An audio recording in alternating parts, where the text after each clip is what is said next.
Hello and welcome to My Voices Have Tourettes, and that's why we're all in this together. My name is Dan Zarin, and let's get started here. So today's episode is brought to you by Gamesless Studio, where we are recording, The Secret Cellar, Iceland's first and only comedy club, and Smári's Volcano Sauce is my favorite hot sauces I've ever had in my life. I highly recommend them. But getting into the episode, so today's episode is a continuation of what we did last week, which is the theme of we're all in this together. So what I did is I reached out, for this one, I reached out to people with bipolar disorder to kind of ask them what are things that they think either people don't know about bipolar disorder or things that are not talked about. Because I think one of the biggest things that we struggle with in learning about mental health and neurodiversity is the fact that there's a lot of information, but it kind of seems like people don't really talk about what we would like them to be talking about. There's a lot of information that's spoken about, and it gets very confusing. And people end up with stereotypes that aren't necessarily accurate, or they're not necessarily the main things with them. So I wanted to reach out to people and find out from the people that have bipolar disorder what they want us to talk about. And joining me today is my dear friend Stefnir Benediktsson, who has bipolar disorder. Hi. And he is going to, I'm going to read off the responses to him, and he is going to talk about them based on how he relates to them, based on his experiences. Maybe you've had some similar situations. And before we get to them, I do want to say thank you to everyone who responded to the posts and put your information and shared your experiences. There was a lot of phenomenal information shared, and honestly, some truly heartbreaking but beautiful stories that were shared as well. Stefnir, welcome back to the podcast. Thank you. How are you doing? I'm okay. You're okay? I've been better. You've been better. Sure. All right. Well, by the way, before we get to the responses, though, there was one thing I wanted to talk about, because with bipolar disorder, because this is something that we talked about in episode 5, Mr. Crazy. Yeah. But bipolar disorder is something that, as you say, gets a bad rep. Yeah. But it's very, very terrifying when it happens.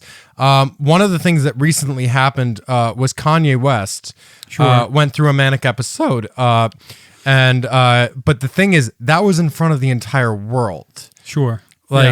I mean, that had, I don't even know how to react to something like that. That just terrifies me. Yeah, that's got to be awful. I'm just glad that I didn't, resort to social media and do all of that stuff when I was having my thing.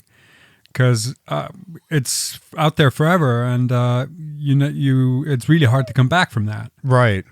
And I mean, to have the whole world watching it as it's happening. Yeah. I can't even imagine. I mean, because for you, I mean, of course, now all of us in our friend group, all of us in our our community, like we watched it happening. Yeah. But that's on a much smaller scale. Absolutely. Yeah. But let's start getting to these responses, because there's a lot of them, and I want to make sure we have time for all of them. The first one is that bipolar people are not evil.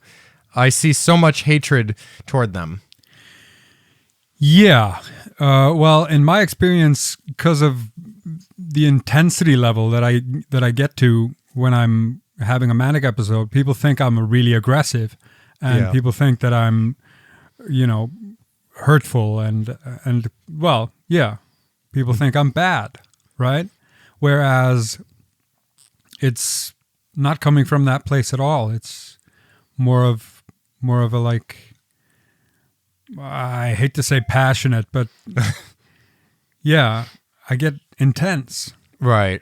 Well, I was going to say, we talked about in episode 5 about the fact that you said some of it for you relates to autism as well. Yeah, absolutely. So when you say passionate, that was one of the things we talked about, was that your intensity came off as aggression. Yeah. But for you, it was more of the passion. So I do see on the side when people get kind of pushed back or scared a little bit. Yeah. And it's also that, when you're having a manic episode, at least in my case, I'm not having, well, I might be having delusions of grandeur, but I feel that I have the truth and I feel compelled to share it. Yeah. You know what I mean? So I cling on to some solution that I have for a problem, and I want everyone to be on board, and people don't want to hear it. Yeah. It's kind of like imagining being Neo in the Matrix. Exactly. And you have the truth. You know what the world really is. Yeah. But you can't tell anyone. No. Because who's going to believe you? Exactly. And like we've talked about, it is hard to come out of that. Yeah. But also it's that thing of like, well, it's like once you're out of it, you know that what you felt happened. Like, it wasn't real, but it still feels so real. Still, absolutely, yeah. And even to this day, still having the, Yeah, I still remember everything. That's sort of, I don't know if it's a curse or a blessing, but I remember everything of it. And yeah, that's troubling, because I remember now I can analyze what was happening. And, right. When people were just being polite, listening to me because they didn't want to say fuck off. Right. You know what I mean? Or I don't care, or that isn't really my thing. So yeah, And do you have any ways though? I know it's really tough, with this, but have you found any ways to get people to understand a bit more when you're having issues with bipolar disorder? Well, or do you know of any ways that might help people? I've started to realize what my markers are, where I'm on my way up, when I'm on my way into a manic episode.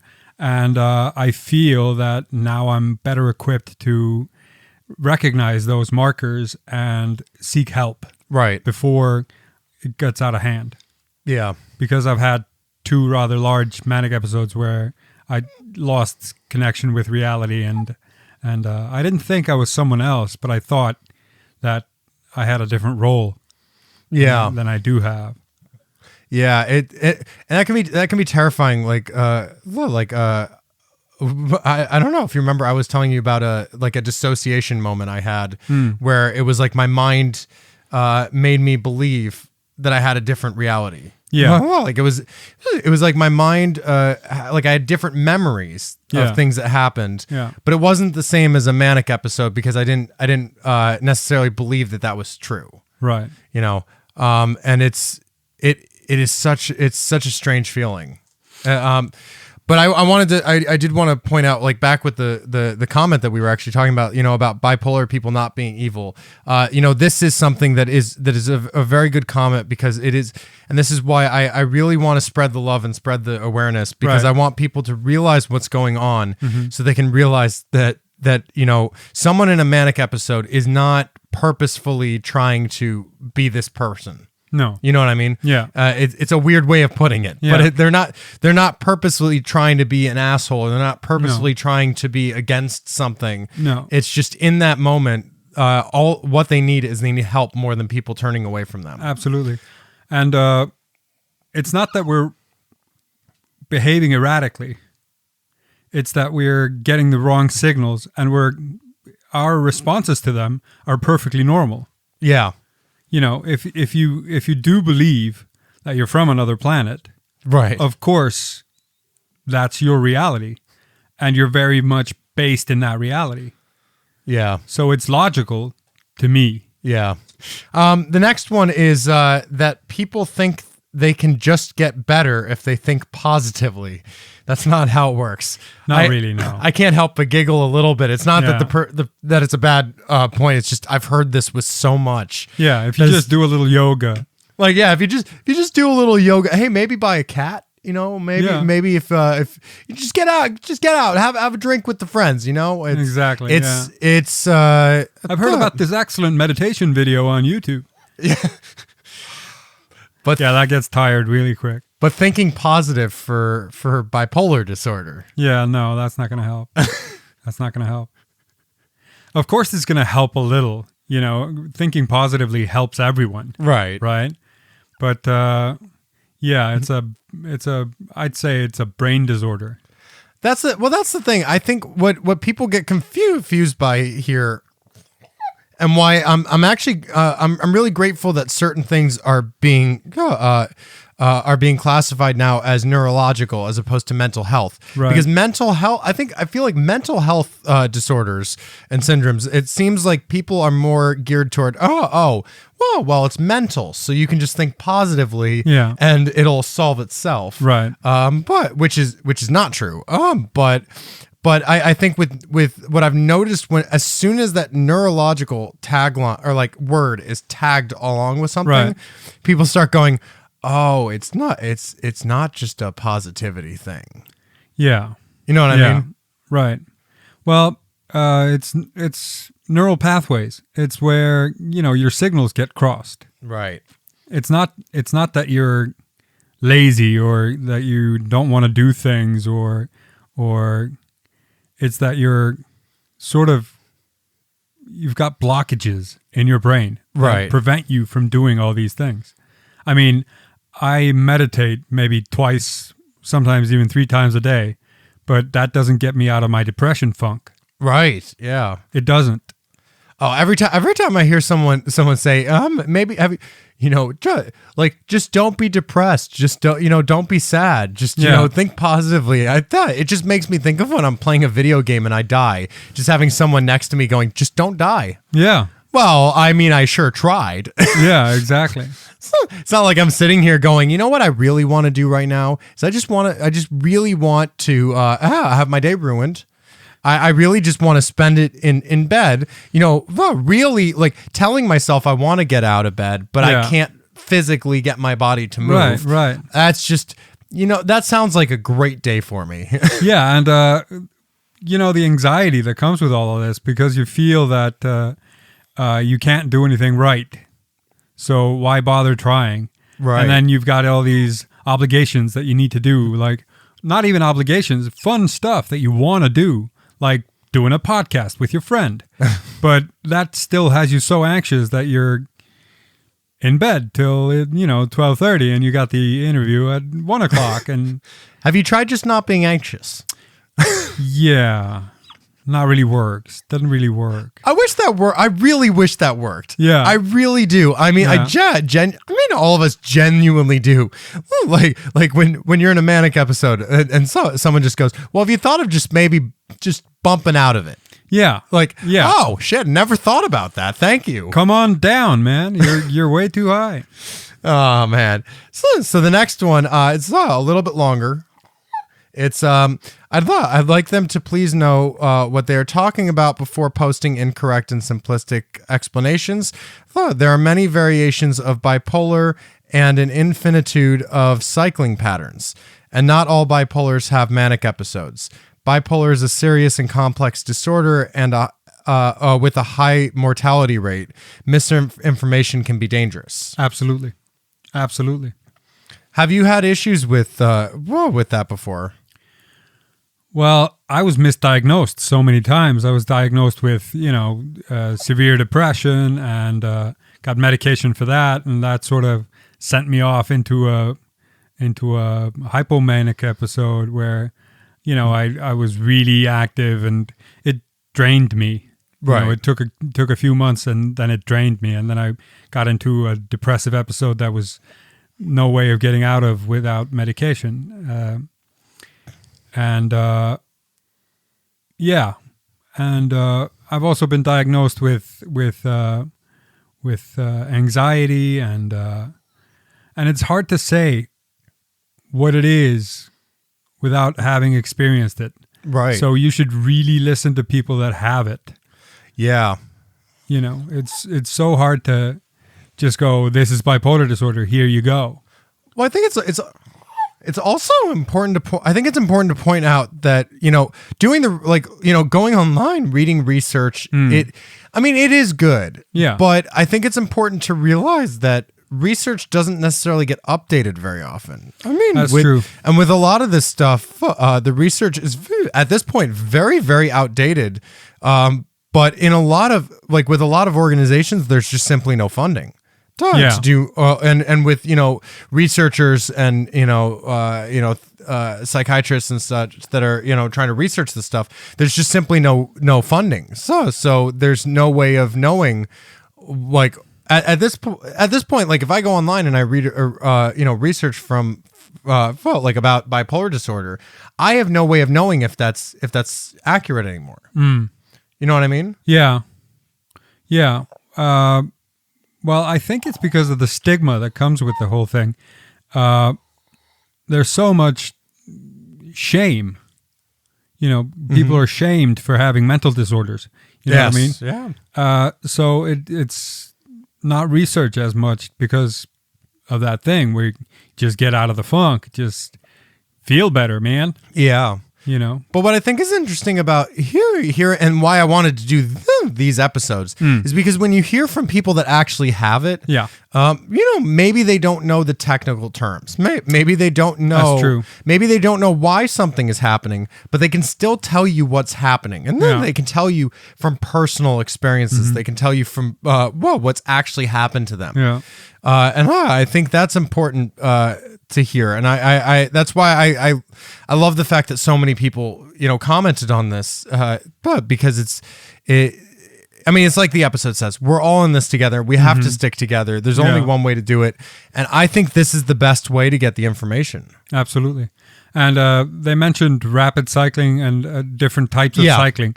I myself have a rather long cycling period where I'm depressed for a really long time, and then I sort of get into the middle ground. And you guys call it normal, but I don't get to experience that a lot. So every once in a while I get to experience a little bit of normalhood. But then I'm on the rise for a little bit, and I'm on the rise for a while. Right. And then it sort of all gets out of hand when I stop sleeping and I stop eating, sleep deprivation is the worst thing for me because it sends me off on a loopy place. Right. Yeah. Do you ever finally get to the middle ground area and then find it boring? Well, just because I mean the way that I find it scary. Really? Yeah, because when I know that I'm sort of in a normal phase, I fear the manic episode that's going to follow. Yeah.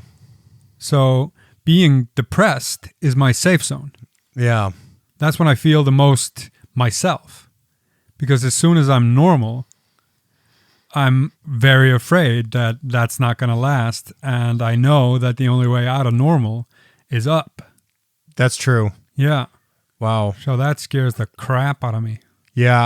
I relate to that with Tourette's syndrome because I found typically the scariest moment for me is when the tics stop. Right. Because I know that if I'm not ticking at all, then something bad is about to happen because it's always that way. It's always that right when they stop, either I get massively depressed, or I feel like I used to get. That was actually when I got panic attacks. Right. Was right after they all stopped, and it is insanely terrifying because, and it's kind of to go along with what was said before about just thinking positively, because I've been trying to get into optimism a lot, and like with optimism and pessimism, I find there's so much pessimism with us when it comes to what we have because we're so used to what happens that it's like I almost don't view it as pessimism so much as I just view it as at this point I'm just prepared. Yeah. I know what's going to happen based on what's already been happening. Right. And I can think as optimistically as I want, but that's not necessarily going to stop it from happening. No. So I just want to, comment or point out again with that last response there. Yes. With bipolar disorder, with a lot of things, everyone is different. People have different cycling patterns. Absolutely. They have different traits. Yeah. Some might have rapid cycling where their highs and lows aren't maybe as high or low. Yeah. And they don't go into full-blown manic episodes, or their manic episodes are less severe. Yeah. So, yeah, it's an individual basis. Absolutely. Yeah. And actually, the next comment is from someone with a quick cycling bipolar. He says, I have symptoms most of the time with people commenting on them almost constantly as either a reason they love me or why I don't seem like myself. Right. I've had that with my family where they say that I'm finally back. They have their Stefnir back, which sort of feels a little hurtful because I'm always me. Right. Yeah. I'm always me. And it sort of makes me feel like they're negating aspects of me. Whereas that's someone else's problem. Do you think maybe that's part of why people don't talk about this stuff a lot is because of, well, I feel like I like that I started this off with, do you feel like it most definitely is. One of the reasons why like I've noticed why people don't, speak up about this stuff is because of the times that, like they think about what everyone else thinks about it. You know what I mean? Yeah. And yeah, whenever they say that stuff though, like whenever they say, it's good to have you back or something like that, it kind of feels like when I hear about people, taking so long to come out of the closet, Right. and then they're like their friends, their family, they're always like, oh, well, now I have to get to know the new you. And it's like, well, it's not the new you. It's the old you. It's all been you the whole time. Yeah. Maybe instead of focusing on individual sides, try to learn everything about you. Yeah. Yeah. Yeah, absolutely.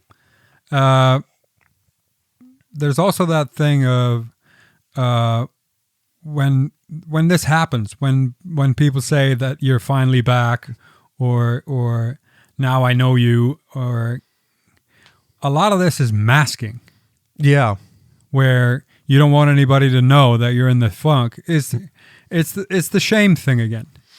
So you're not maybe deliberately masking, but when you're feeling like crap, you don't want anybody to know. So they ask you, how you doing? I'm doing fine. How you doing? It's like those memes. How you doing? My world's just falling apart. I'm doing fantastic. Right. Yeah. But it is true. It also goes into like the self-esteem thing. I mean, and this is why it's so dangerous for people to say this, because what happens is then they feel like their side, like the side that everyone likes, they're like, oh, okay, so finally I get, like glimpses of self-confidence here, because everyone likes me. Yeah. But then when they get in the other states, it gets even lower. Yeah. Because not only are they low, but now they're hearing from everyone, well, that's not the real you. And it's like, well, what is it then? Right. If this isn't the real me, is it like, am I possessed? Is that what's going on? Exactly. And when you're feeling confident and people start appreciating, that also is a little scary, because with confidence comes that rising up into a manic episode thing again, where you get confident and then it blows out of proportion, and then you get overbearing, and then you get, in my case, overbearing. Yeah. Well, and I will say there. I remember this isn't about bipolar disorder, but at one point for Autism Awareness Month, and I'm wording it specifically for a point. I wanted to promote autism awareness. Right. And I remember you talked to me. You said, by the way, it really should be autism acceptance. Yeah. And that really is, I mean, that struck a chord with me because, and I've actually been debating lately if I should change the word awareness in everything now to acceptance, because raising awareness for things is one thing, but when you truly start accepting stuff, it's almost more powerful. Like with all these things that we're talking about right now, accepting every aspect of a person, right? Not just picking and choosing, right? But accepting them and saying, okay, well, sometimes they might be like this, sometimes they might be like this, right? But I still love you. Yeah, you know what I mean? Yeah, and I think that's very, very important. because everybody has their ups and downs, and we totally accept that. Accept. Hashtag accept. Yeah. Accept. Hashtag acceptance. Yeah, exactly. But yeah, with everyone's ups and downs, we sort of accept a certain level of up and down. Mm-hmm.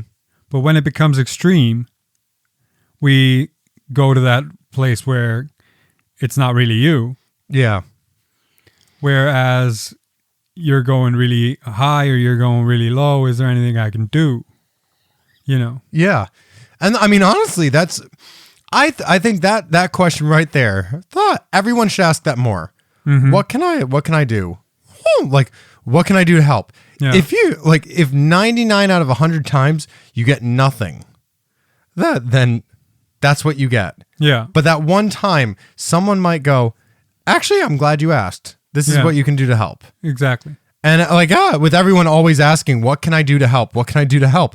Just ask. Yeah. Just ask, because it's like we've been talking about. Everyone with bipolar disorder is different. Yeah. So something that might help you might not help someone else. Right. Something that might help that person might not help you. Exactly. But we don't know. But we don't know unless we ask. Exactly. And with that, we're going to move on to the next one, because there's a lot of these here. We're actually, it's kind of funny. We're talking about these as I'm going to the next one. Not everyone has the same experiences with the condition. I need meds every day. They have side effects, and I choose to cope with them to function. Right. Now, with medication, that's actually a big topic. You have your love for the pharmaceutical business.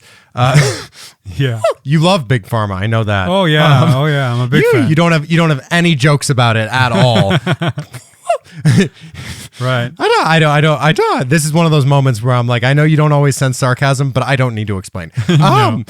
With medication, because I could go for days about Tourette medication, but with bipolar medication, what just kind of to get started on it, what are some of the kind of main medications that are used? Well, balancing medication, because some of those depressive medication may increase the odds of getting a manic episode. Mm-hmm. I'm on two different types of balancing medication right now. Okay. Abilify and Lamictal. And one of them is actually designed as an epilepsy medication. Really? Yeah. But it deals with like swelling of the brain, and I'm no expert.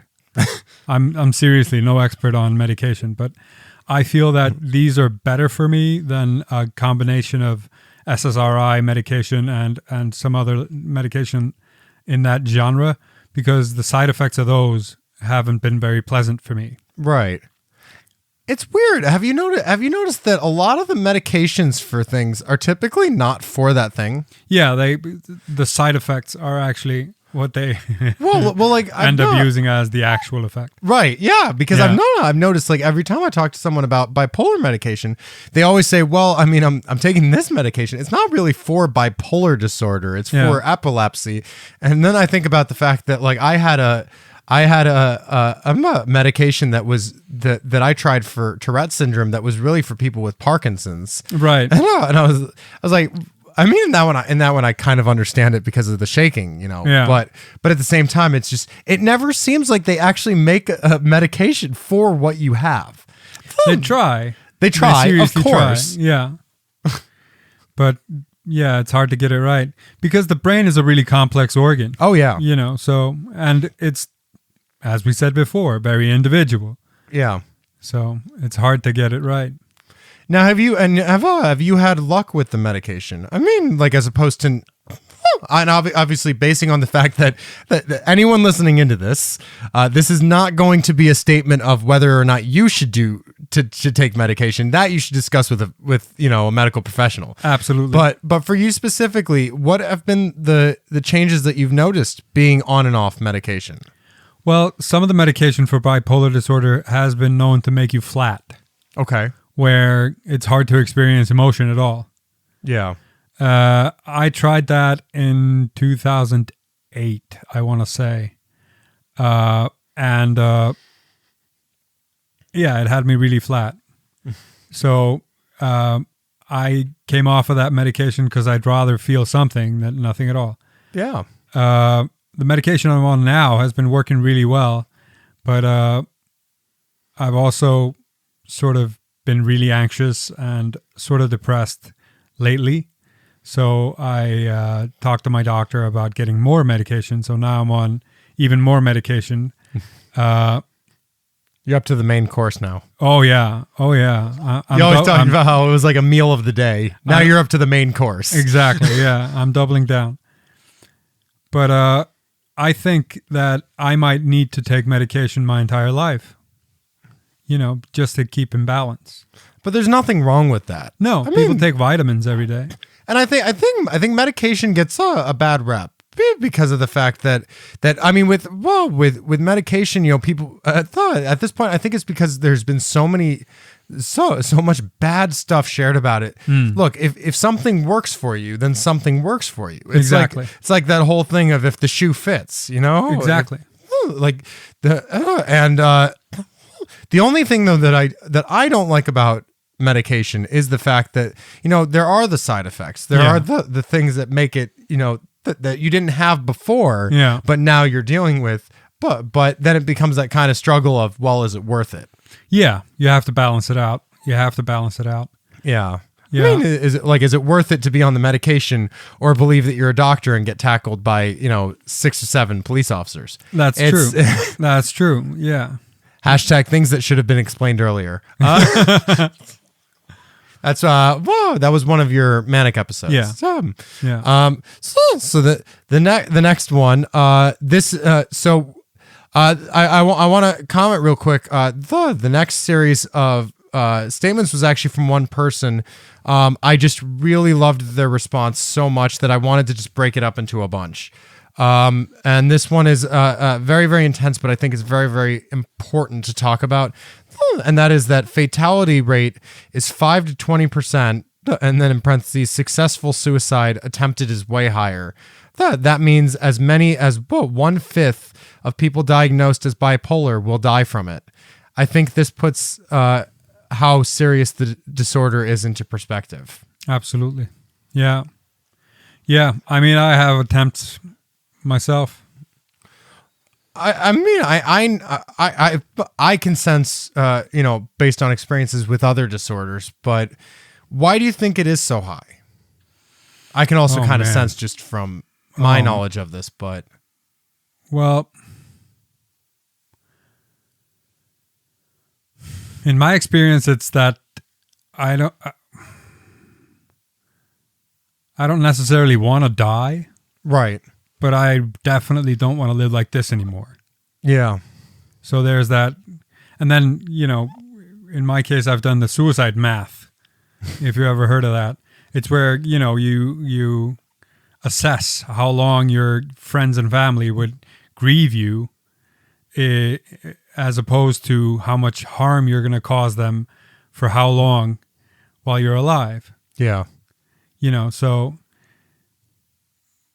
yeah, I've been suicidal and I've thought about it a lot, but it always comes down to, there has to be a better way of living. Yeah. For me. And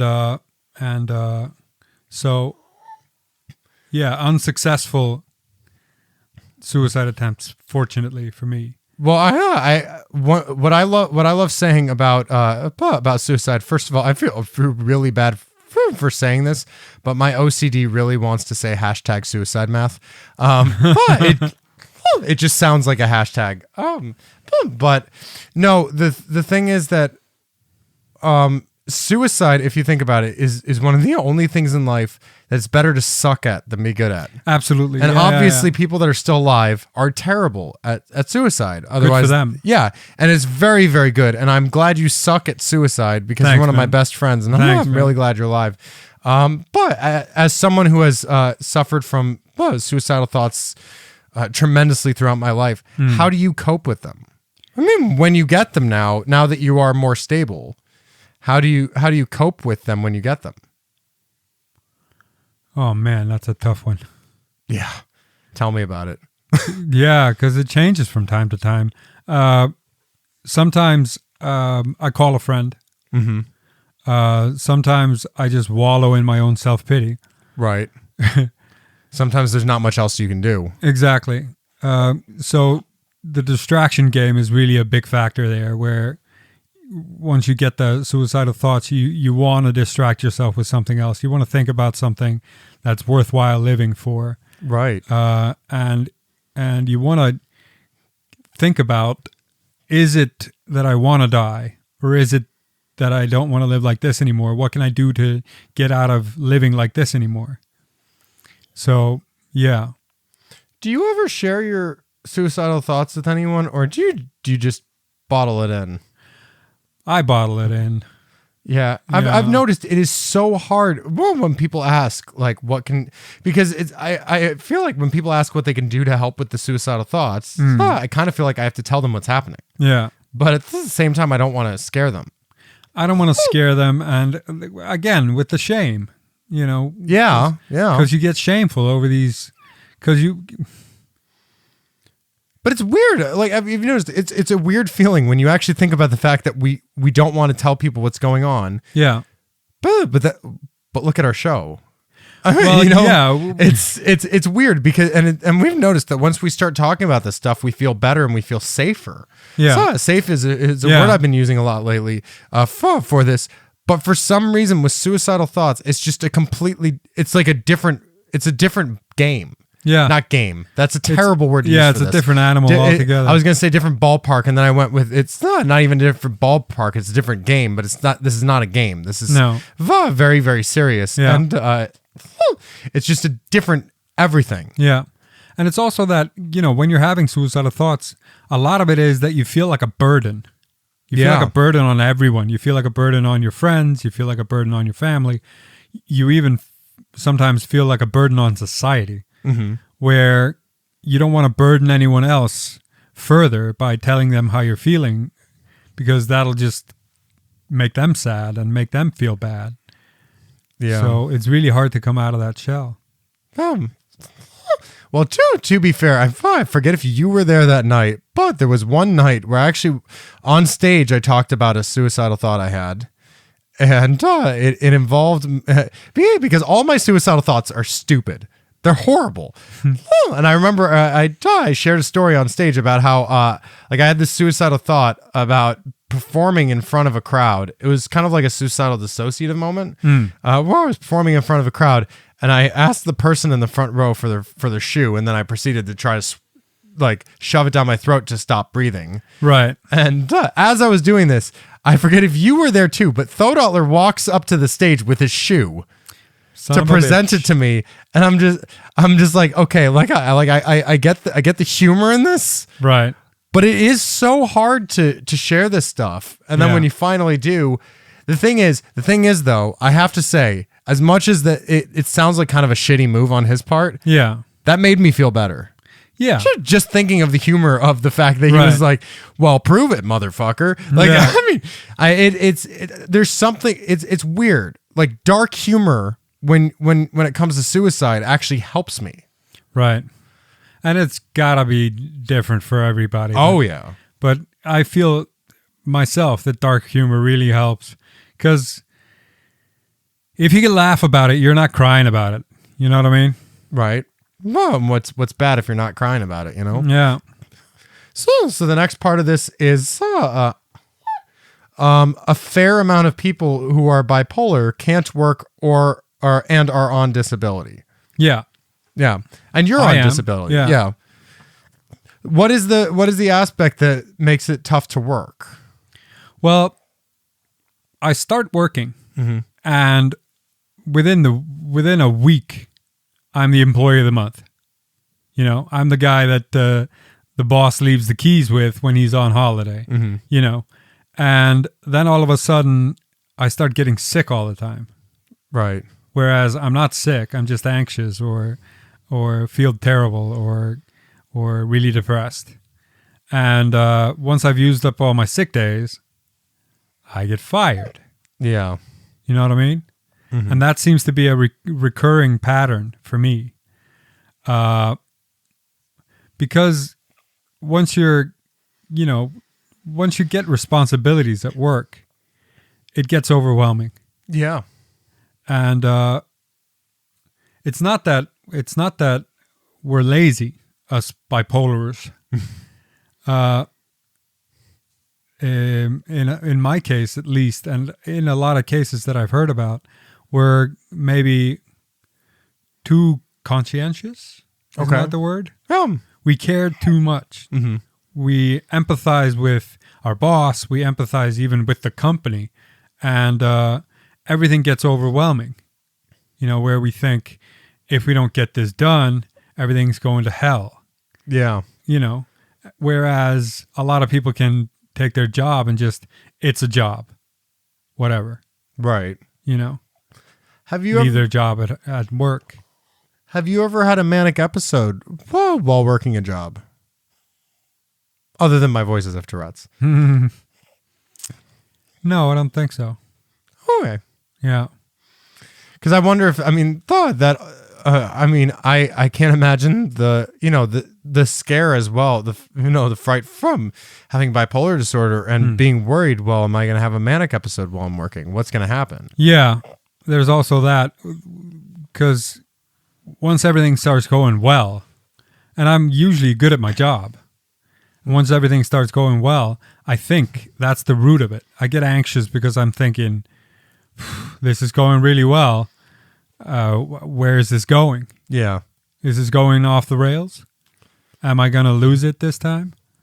Yeah, I think that's also the terrifying thing about having disorders and in general and having to work is people don't understand that fear. They don't understand that fear of I know what has happened to me before, and that thought of this happening at work is we don't want to be in that situation because it's not even just for us. It's the effect that we'll have on everyone around us. Yeah. So the unconscious tendency is to run before everything turns to shit. Yeah. And that's why a lot of people with disorders and syndromes have massive depression because of these things that they just come to that conclusion that they cannot do. Yeah. Just because they know what'll happen. Yeah. In actuality, it's not necessarily that they can't do it. It's just, but to be fair, that fear, it can be crippling. It can be very crippling, and it's so almost impossibly challenging to get past that. Yeah. So, the next one is this continuing on a similar theme here. Many choose not to have children because the disease has a genetic component. Right. Yeah. Well, I hadn't don't want someone else to suffer like you have. Exactly. I hadn't been diagnosed when I had my kids, and now one of them is struggling with the same thing. And, really? Yeah. And I feel that it's my fault. So I blame myself. But don't you see a little bit as because you know what they're going through? Sure, I can help out. Them. I can be there for them. I can help out, and I can give advice. But that's all I can do. Yeah, and you still know the negative sides of it. Yeah. So it's still not going to. It's still scary. Yeah. Yeah. And it's hard not to think I did this. Yeah. This is my fault. Yeah. It's it's amazing because like another comment that they pointed out with this whole thing, there's so many brilliant minds. Yeah. There's Stefnir Benedict's son, who's an amazing comedian. There's so many brilliant minds that have bipolar disorder, but then there's that fear of I don't want to pass this on to anyone else. Yeah. But and there's an old saying, your biggest weakness can be your greatest strength. Sure. But I'm trying to make it my biggest strength because, doing this show that we do and raising awareness or acceptance, I'm really trying hard to make it something that I can use. Yeah. Instead of it using me, instead of being locked within it. Right. So the next one the next one we've got is when you're in mania. I don't know. I know you're going to relate to this one. We've talked about this a lot. Well, when you're in mania, you can feel your brain eat yourself. It's running too fast, too hard, and you genuinely believe you are invincible. Yeah, that's very true. That's very true. Especially in my last episode, I thought I was in the best shape of my life. I thought that every set I did, comedy set I did, was better than the last one. Right. Even when I was bombing, I thought that I could save everyone, just with a bit of logic. Right. Talk them out of everything. And a lot of it I could do. I pointed out to people that there's a lot of, invisible sexism, and I helped the homeless person get a meal. And I, got to know her. Yeah. And so it was very loopy, but I still figured that I had the solution. Yeah. To any problem that might arise. To be fair, when you were in that manic episode, you had a lot of really good points. You had a lot of topics that, honestly, if it wasn't a comedy show, if it was a TED Talk, people would have eaten that up. But it was just the part that did it, the sounding of aggression. Yeah, and that was the part that took away from it. And that's why people didn't really gravitate too well to it. Yeah. But the thing is, though, that's the weird thing about that specific time. Now, I didn't know you during the other manic episodes. No. But with this one, I will say that I understood a lot of what you were saying. I did. And that when we talk about it with your brain moving 10 times the speed. Yeah. I actually can see that now. Right. Well, and that's the thing about bipolar. When you're watching someone in a manic episode, you can actually kind of see what's going on if you know what's going on. Yeah. And it's kind of fascinating. And the thing is, when you're within the manic episode, when you're having it, you don't want to go out. Right. You don't want to leave it because you're on top of the world. Right. So when people point out that you might be having an issue, that you might be having a problem, you dismiss it immediately. Yeah. Immediately and completely. Because, no, I'm having the time of my life. I'm invincible. Yeah. I got this, man. Well, it's like I've heard that there was a comedian who has bipolar disorder who said that they do all their writing when they go into mania. Mm-hmm. And I can relate. And they it's like they wait until they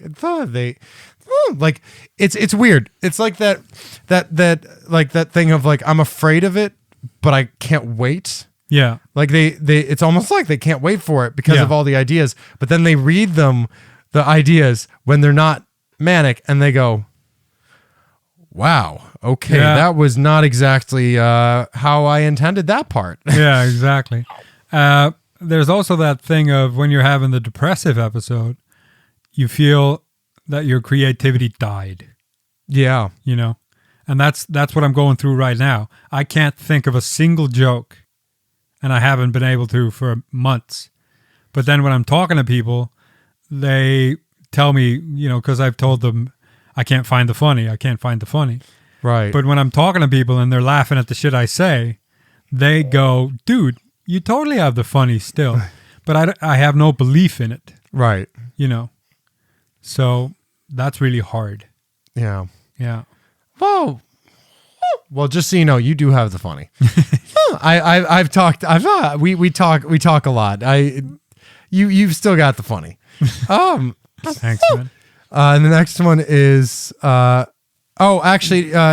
was a comment that I actually wanted to point out because this person made a comment about this. Another person made a comment about this. You've talked about this. I've noticed that many people with bipolar have mentioned aliens when talking about manic episodes. Yeah. Is this is this kind of a common theme for manic episodes, or is it just a coincidence?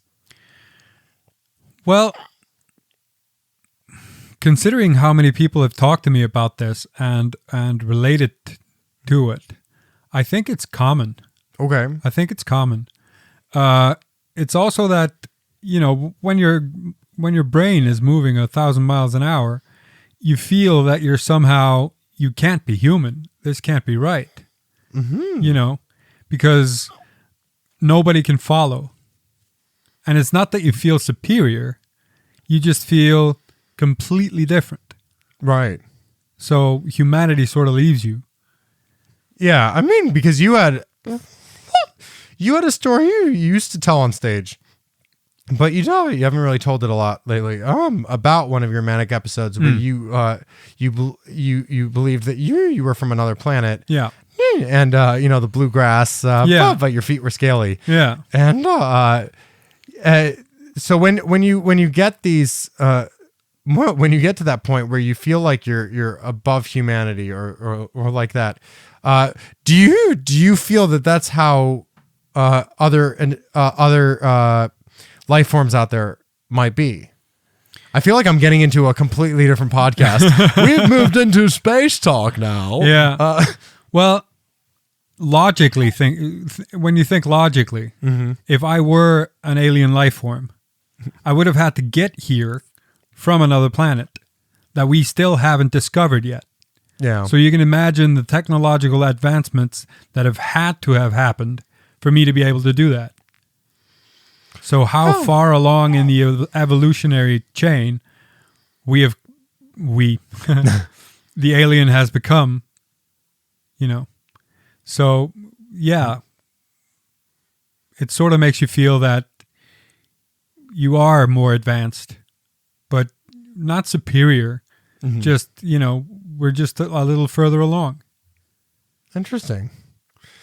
Yeah, I wanted to ask that though, because I do find it fascinating that topic has come up very much when people are talking about manic episodes. The next part is I knew what I thought was objectively insane, but it felt real. Now we've talked about this a bit. We talked about it in this episode already, but that idea that it's a very real situation. Absolutely. It's just only real to one person. Yeah.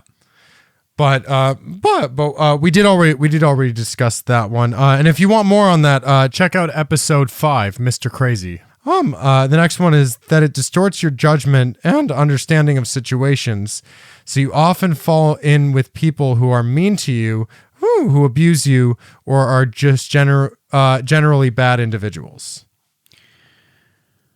Well, that hasn't happened to me. Okay.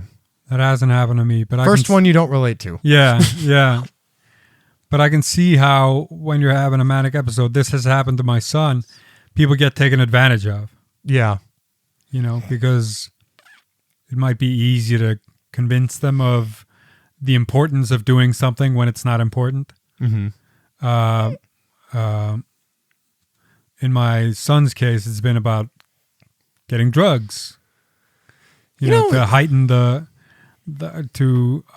heighten the level of consciousness. It's interesting now that I think about it. As you're saying this, a lot like in Sweden, I do kind of recall a bit of vulnerability. Right. I mean, because you do as the comment was, and as your comment was about feeling invincible, there is still a level of vulnerability there. Yeah. Where does that fit in though? If you're thinking so quickly and you're thinking faster than humans, mm-hmm. Where does that vulnerability play into? Well, in my case, and in a lot of people's cases, we want to save you. Okay. And we can't do that without you. True. We feel that there's so much we can do together that we need you. And I guess at the root of it, it's hard to say. So in a certain sense, you feel like a superhero. Somewhat, without being able to fly or walk through walls. Right. but I've heard of instances where people think they're angels. Yeah. And people have, I've heard of one instance where a guy got seriously maimed because he thought he was an angel and believed he could fly. Really? Yeah. And he jumped off a 2-story building. Yeah. So there is that savior aspect of it. In my case and in a lot of people's cases and there's a vulnerability there because it might be because subconsciously we want to be saved because nobody gets us. Mm-hmm. So we want to be saved out of the situation. It might be because things are going to hell in a handbasket, with global warming and the baboon that controls one of the biggest empires in the world. Right. And all of that stuff. The world is scary, especially at this time, because we have so much capability of destroying each other. Mm-hmm. And that makes us vulnerable because we want to save everyone, in my case at least. Yeah. Well, and since you brought up people in power, I mean, with Kanye West, he became insanely vulnerable. Yeah. Because in his situation with everyone watching him, he basically became a target of laughter. Yeah. Because no one knew what was going on, and then the people that did know what was going on, their voices were covered up. Yeah. No, it really was a sad. He became a spectacle. He did. Yeah. And that's. Yeah, and I mean, like you said in the beginning, that's something that's just never going to go away. No. That's always going to be something that comes back. Yeah. It's going to come back in VH110's, top 10 music moments. Top 10 meltdowns. Stupid. Celebrity meltdowns. Right? Yeah. But it wasn't really a meltdown. It was just, yeah. That due to bipolar disorder, you often put yourself in situations with drugs and alcohol with people that abuse them, which subsequently might lead you to abuse them too. Yeah, absolutely. That's my case. That's my son's case. We also start believing the hype, that like cannabis is the cure-all. Yeah. But that can cause, what's it called? When you lose your mind. Oh, yeah. Psychosis. Yeah, psychosis. Yeah. That can make psychosis easier, or no, not easier. It makes it more likely. Yeah. Yeah. And if you want more information about that topic, check out episode 5. We do talk about that a lot in that episode. So the next one, I really liked this comment from this person. It was it's like reading shapes with a pulsing strobe light. Right. Well, for me, maybe it's because of my autism. I see patterns everywhere. Right. So everything becomes a pattern, even when there's no pattern there. Afterwards, when you think about it afterwards, there might not have been a pattern there, but I saw it. Right. I saw connections that weren't there. In Finland, where I got arrested, I thought that because the police officers that was in charge of keeping me calm, he looked like a lot of my family members. So I thought to myself, oh my God, I have impregnated a woman these, 20 some odd years ago, and this kid is mine. Wow. She must have left the country because she got pregnant so young, because I started very young. Well, and Icelanders haven't developed the condom technology. No. We're very skeptical about it too. So I saw him as my son, and I that's a pattern that I saw that wasn't there. Right. And it's really easy for me when I'm going up to get acquainted with people. Yeah. You saw that. Oh yeah. Yeah, you just wanted to meet everyone. Yeah, because there's no fear there. Right. There's no fear there in social interactions for me. I feel like people are a pattern. Yeah. Once you figure them out, you know. I just feel like how you were in Sweden. There could have been a guy like holding a gun up to one guy, and the other guy had a knife like in his chest or something like that, and you would have walked up and been like, "Hey guys, I hate to interject, but we're playing a game of poker. Yeah. Do you guys want to join?" Yeah, exactly. Yeah. Like no fear whatsoever. No. No. But I really liked that comment from that person. The next one. So this one's actually about medication again. I have a very hard time tempering my weight gain from medications with proper diet, exercise, meditation. Yeah, absolutely. That's what I'm having a problem with now. Since I came back from Finland about a year ago now, I've gained 20 kilos. Yeah. I was 77 kilos when I got back, and I'm 94 now. Which for the Americans is an avocado. Yeah. Yeah. It's like a bag of avocados and a goat. Yeah. That's like the old joke that everyone has here. Yeah. It was like 20 kilos, which in the States is like 5 goats, 2 avocados, and a pear. Yeah. but really that much. Yeah. Wow. Yeah. And that's from Pack them on. That's from medication. Probably medication, because I'm not more inactive than I was before. Right. Yeah, you are. I mean, you do stay quite active. Yeah. Yeah. For the most part. Most part. When you're not going through the depression. Yeah. Sometimes when you're going through depression. Sometimes I get you out. Yeah, exactly. Yeah. So, yeah, I definitely identify with the whole weight gain thing.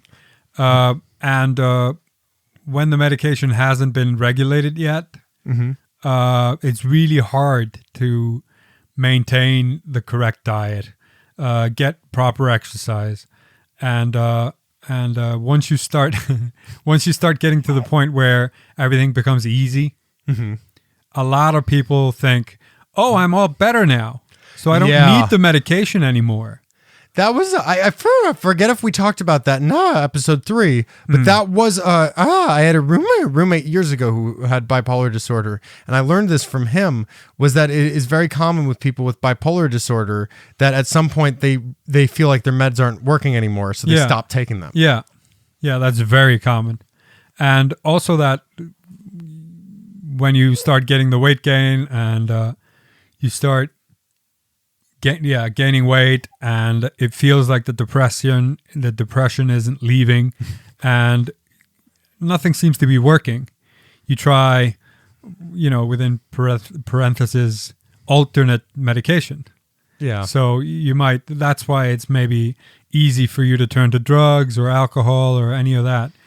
And I can't stress enough that that's not the way to go. Yeah. I have to comment real quick because I love I was talking in the last episode with Thodotler about how I love when Icelanders randomly switch to an Icelandic accent. Yeah, you have like the most Americanized accent of any Icelander that I've ever met, and you switch to depression. Yeah. Well, that wasn't really Icelandic. I don't know what accent that was. No, but depression. Yeah, would be Icelandic because you stress the first syllable, but you said the sion at the end, and I was like, I like when you randomly change accents. Yeah, and it's never intentional. No, and I just tried a word that I haven't used for a while, parentheses. Yeah, so it got me all confused. Yeah, I thought forgot how to pronounce empathy. Right. So he ended up going to empathy. Empathy. Yeah. I can see how that worked. So we're down to the last 3. So the next one's a little bit long here. Symptoms can vary immensely, not only from one individual to the next, but within the individual throughout their lifetime. What bipolar looks like, in quotes, can be so radically different that individuals, I almost said two dudes, two individuals with the same diagnosis may only have a single similar symptom. And treatment is equally as variable to the individual, which can be frustrating when hearing how great something worked for another person only to find that has no positive impact on their own symptoms. Yeah. Yeah. It's that whole thing of like, whoa, what something looks like from the outside. Yeah. Well, a lot of the times because of the shame, because of the stigma, people only talk about the positive effects, right? Right. So you think that they have everything sorted out, whereas they have aspects of it sorted out, and they still struggle with some aspects. They still, have a hard time with another thing. So you see the Instagram version of what they're dealing with. Right. And you feel terrible that you can't reach the same heights. Mm-hmm. Yeah. Could you go over that again? Yeah. Because it was really long. Yeah, it's basic. Well, it's probably basically about how symptoms can not just vary between individual to individual, but the individual themselves throughout their lifetime. Yeah, absolutely. When I was younger, I'd get more hypomanic than fully manic, where I was just really energetic, and I was really, I'd take on 2 to 3 jobs and work out, and I didn't have the solutions to everything, but everything sort of came easily. Right. But then came the crash, because if you do too much for a while, you drain your batteries, and then I'd go into a depressive episode. But as I've gotten older, and I'd have to say that the disorder has sort of progressed, where the manic episodes get bigger and the depressive episodes get longer. Right. Yeah. So what I'm trying to do now is avoid the manic episodes altogether. Right. Because I've heard, I don't have any research behind this or any scientific evidence, but I've heard that sometimes when you go into a manic episode that leads to a psychosis, you might not come back. Right. As well as you were before. Right. So that also scares me quite a bit. Oh yeah. Because I really want my full faculties. Oh. I mean, as your friend, that terrifies me too. Yeah. And then thought this was kind of a tagline to that one, was it can be damaging to individuals struggling with their symptoms to be told that they aren't bipolar because it doesn't match someone's singular view of what it should look like. Yeah. Yeah. That can be dangerous. That can be very dangerous. I bet you identify with that, with Tourette syndrome. Oh, gee, yes, I do. I mean, to be fair, not to go too much into that, but it is true that because like with autism, like I was talking to Carmela and in episode 6, she was talking about how with women and girls, they don't actually get diagnosed with autism as much. No, because they're women. They're female. Yeah. So and what that can do is, first of all, it causes that whole feeling of, well, if that's not what I have, then what the fuck's wrong with me? Yeah. And it can be very that. And in a lot of cases that friends that I've known that have been constantly told they don't have what they have, or in cases where people have told me that like I'm faking my tics, and then it makes me think, well, I mean, I know I'm not, but am I? It forces that thought in my head, and then the suicidal thoughts get intense. Yeah. Insanely intense. Absolutely. Yeah. And for me, because I got diagnosed with bipolar disorder so late, I was diagnosed with a bunch of things, but I had so many more symptoms that didn't fall into that diagnosis. Right. So I figured, okay, I might be depressed, but what the hell else is going on? Yeah. Now, to be fair, that question is also dangerous.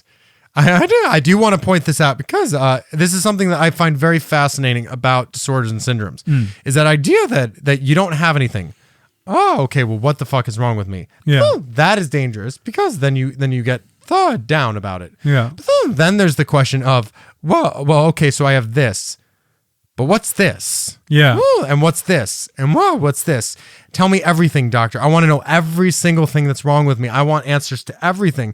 And that can be dangerous because then you can get because if you focus too much on the negatives, then because you were talking about how sometimes people focus too much on the positives, and it's important to get that balance of both. It's important to recognize both sides of it, because if you're only focused on one, the other one is going to be worse. Yeah, you know what I mean. Yeah, and that's why I think it can be dangerous on both sides to always be told that you don't have what you have, but also to be constantly seeking more. Yeah. Yeah. A lot of it is acceptance. Yeah. Because once you've reached that point of acceptance where it's easier to start dealing with it. Right. And some of the symptoms that you hadn't had explained yet was just piled up experience and piled up when you weren't diagnosed, when you didn't have a diagnosis, you would maybe sink into anxiety or depression or might have had panic episodes or any of that stuff. But once you get a diagnosis and proper medication or proper therapy, you might get rid of those symptoms. Yeah. So having them all over-diagnosed and trying to seek a solution for everything at once, that can be dangerous as well. Yeah. Because you got to, in my case at least, find the root of the problem and start working from there and do it gradually. Yeah. I think that's a very, very good way of looking at it. So we have one more here. Again, thank you to everyone who responded to these. I will be doing some more of these just to because I want to get the community talking with us as well, and but I'll go more into that in a second. The last one is, our medications help keep us alive. Yeah, and I happen to and if I happen to mention the word lithium, well, when you ask, looking at me like I'm Hannibal Lecter doesn't help. It's not a bad word. It isn't. And that's for the people that it works for, it's essential. It's crucial. Lithium is a stabilizer medication. It's actually an earth salt. Okay. That sort of regulates the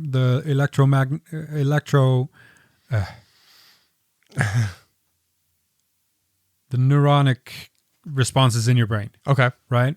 So it might slow everything down. It might speed everything up depending on what you need. Mm-hmm. So it regulates or that's at least how my psychiatrist explained it to me. Yeah.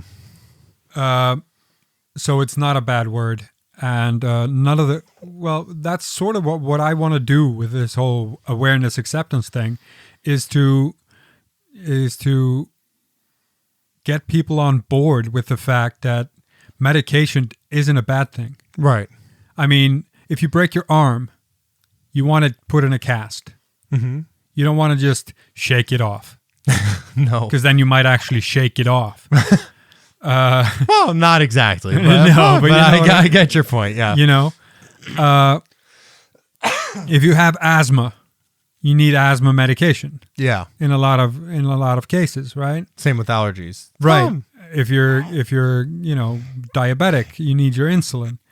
And if you have bipolar disorder, you need your medication. Yeah. Because powering through, in my case, is not an option. I've tried that. It doesn't work. Yeah. But that is, but it is that thing of, there's such a negative connotation to medication, just because of, honestly, I wonder if it's mostly because of the industry itself, the pharmaceutical industry.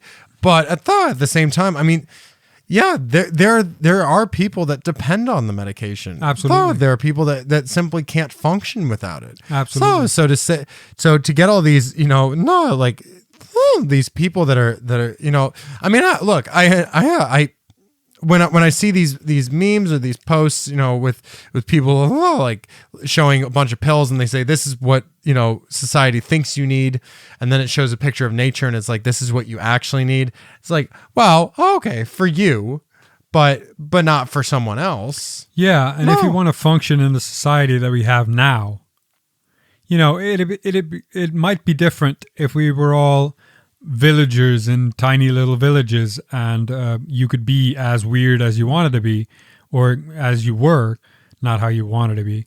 You could be as weird as you are and people would just accept it. Right. If we were cave people still, or if we were, living in a utopian fantasy. Mm-hmm. But the society we live in within now, you need to conform to a certain set of rules. Right. And not everybody's capable of doing that without medication. Exactly. Well, we are unfortunately at the end of this. First of all, Stefnir, thank you so much for coming back. Thank you for having me. Being on this. I definitely want to do more of these. Everyone listening in, again, thank you so much. If you have any topics that you want us to talk about, or another one of these, if you guys have a disorder or a syndrome specifically that you'd like us to discuss, or you have any topics or questions, just send them to us at info@mvhtshow.com. That's info@mvhtshow.com. If you want to learn more about the podcast or the show or the group, check us out on Facebook or Instagram at My Voices Have Tourettes. Well, we have a Twitter at mvhtshow. I also just started up a Pinterest. Not really sure what a Pinterest is, but I got it. Why not? It's there. Sure, we're on it. Sure. We also have a website, mvhtshow.com. We also this podcast is on Spotify, Apple Podcasts, basically anything that you can imagine that has a podcast. We just got on iHeartRadio. Whoa, we're on everything. If you would like to support the podcast, we are hoping to save some money and get some video equipment so we can, and a couple more microphones, so we can actually do this as the full group that we have, 4 of us, and really do these right. Let you guys see exactly how Elva and I look when we tick. See Stefnir's glorious beard. See Thodotler freaking out in the corner because he has too much anxiety. That's all stuff that you can see on video. If you'd like to support us, check out paypal.me/mvhtshow. That's paypal.me/mvhtshow. However, this episode has been brought to you by Gamesless Studio, where we are recording the Secret Cellar, Iceland's first and only comedy club, and Smauri's Volcano Sauces, my favorite hot sauces on the planet. Finally, if you're listening through a streaming service, please, if you like this, leave us a review, leave us a rating. This helps us get higher in the searches, but also we just genuinely want to know what people think of this. If you like the show, please let us know. If you don't like the show, also please let us know, because we just want to get the information out there, and we want to know what we're doing right and wrong. Other than that, thank you again so much for listening, and check out new episodes every Tuesday.